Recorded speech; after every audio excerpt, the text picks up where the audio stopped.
বাংলাদেশের অভ্যন্তরীণ বিষয়ে তারা জানবে এবং এই দেশের অভ্যন্তরীণ বিষয়ে তারা নাক গলানোর সুযোগ পাবে, যাতে এই দেশের স্বাধীনতা, শান্তি এবং সার্বভৌমত্ব হুমকির মুখে পড়ে যাবে। অতএব তাদের এই প্রস্তাবকে আমরা এই সমাবেশ থেকে তাদেরকে আমরা প্রত্যাখ্যান করছি। সম্মানিত উপস্থিতি, জাতিসংঘের কার্যালয় স্থাপন করা এটা বাংলাদেশের মুসলমানদের তাহজিব, তামাদ্দুন, সংস্কৃতিকে ধ্বংস করে দেওয়ার একটা ষড়যন্ত্রের পায়তারা চলছে। সম্মানিত উপস্থিতি, আমরা আজকে এই বিক্ষোভ সমাবেশ থেকে অন্তর্বর্তীকারী সরকারের কাছে আবেদন জানাচ্ছি, আপনি যে চুক্তি করেছেন সেই চুক্তিকে অবিলম্বে আপনি বাতিল ঘোষণা করুন। তারা চায় বাংলাদেশে সহাবস্থানের নামে এই বাংলাদেশে সমকামিতা জারি করতে চায়। তারা চায় বাংলাদেশের পার্বত্য অঞ্চল এবং ভারতের অরুণাচল এবং আসাম সহ এই তিনটা জায়গা নিয়ে একটা খ্রিস্টান রাজ্য তৈরি করতে চায়। খ্রিস্টান রাজ্য নামে থাকবে, কিন্তু মূল হবে ইহুদিবাদ, ইসরায়েলের একটা ঘাঁটি করতে চায়। এভাবে মধ্যপ্রাচ্যে মুসলমানদেরকে নিষ্পেষণ করার জন্য তারা উঠে পড়ে লেগেছে।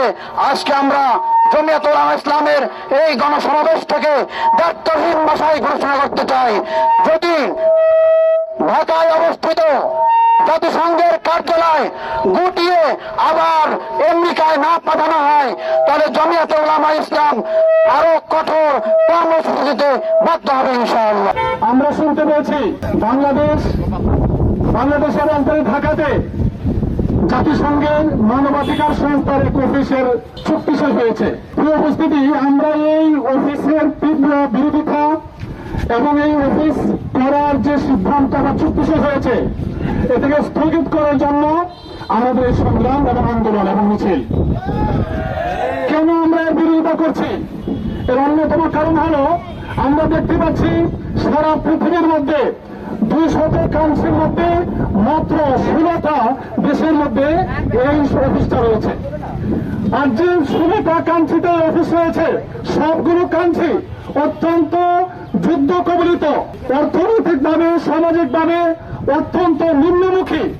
আমাদের বাংলাদেশে যদি এই অফিসগুলো করতে দেওয়া হয়, এই অফিস করতে দেওয়া হয়, তাহলে আমাদের বাংলাদেশকে সেই ইয়েমেন, সিরিয়া এবং ইরাক, যেগুলো কাগজে কলমে রাষ্ট্র, আসলে কোন রাষ্ট্রের মধ্যে পড়ে না, ওই রাষ্ট্রের কাতারে এবং ওই রাষ্ট্রের মতো করে একটি রাষ্ট্র দেখানোর জন্য অপরাধ চালাচ্ছে। আমরা এর প্রতিবাদ জানাই। সম্মানিত উপস্থিতি, আমরা দেখতে পেয়েছি বিভিন্ন সময় বিভিন্ন জায়গায় জাতিসংঘের এই মানবাধিকার সংস্থাগুলো এরা সমকামিতার পক্ষে কথা বলে। আমরা এই সমকামিতার বিরুদ্ধে আমাদের অবস্থান স্পষ্ট করতে চাই।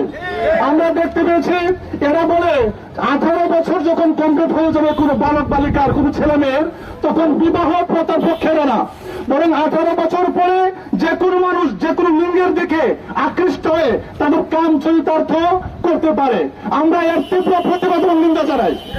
আমরা দেখতে পেয়েছি ইরাকে মানবাধিকার সংস্থার এই অফিসটা ছিল এবং তারা বিভিন্ন রিপোর্ট করে ইরাকের লক্ষ লক্ষ মানুষকে হত্যা করে। ইরাক এখন কাগজে কলমে আছে, প্রকৃতপক্ষে ইরাককে শাসন করছে পশ্চিমারা। আমরা জানতে পেরেছি ওরা মানুষের মতামতের পক্ষে কথা বলে এবং প্রত্যেকটা কান্ট্রিতে ওরা জাতি সংঘর্ষ বাজিয়ে দেয়। তো আমরা আশঙ্কা করছি এরা বাংলাদেশে পার্বত্য অঞ্চলকে নিয়ে এরা খেলা খেলবে। একটা সময় আসবে যখন পার্বত্য অঞ্চলে খ্রিস্টান রাষ্ট্র প্রতিষ্ঠা করতে চাইবে, আর বাংলাদেশের মানুষ সরকার যখন দিতে চাইবে না, তখন বাংলাদেশের সরকারের উপর চাপ সৃষ্টি করবে।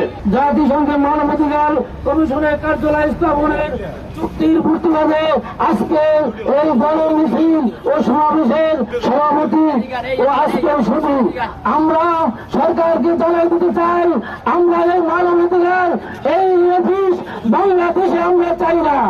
যেখানে যায় সেখানে মানবাধিকার কোথায় রয়েছে? তাই আমরা মুসলমান হয়ে এই অফিস আমরা এই বাংলাদেশে স্থাপন করতে দিব না। জাতিসংঘের এই মানবাধিকার সংস্থা যদি হয়ে যায়, আমাদের বাংলাদেশের সার্বভৌমত্বের সমস্যা হয়ে যাবে। আমাদের বাংলাদেশের আভ্যন্তরীণ যে সমস্যা তার সমস্যা হয়ে যাবে। আর 2 নম্বর হলো যে এই বাংলাদেশের ভিতরে ইহুদি খ্রিস্টানদের সমকামিতা বৃদ্ধি হবে, প্রতিতলার বৃদ্ধি হবে এবং রাহাজানি বৃদ্ধি হবে। আর স্কুল, কলেজ, ইউনিভার্সিটি, মাদ্রাসায় এবং তারা তাদের মতো সিলেবাস করার জন্য সরকারকে চাপ দেওয়া হবে।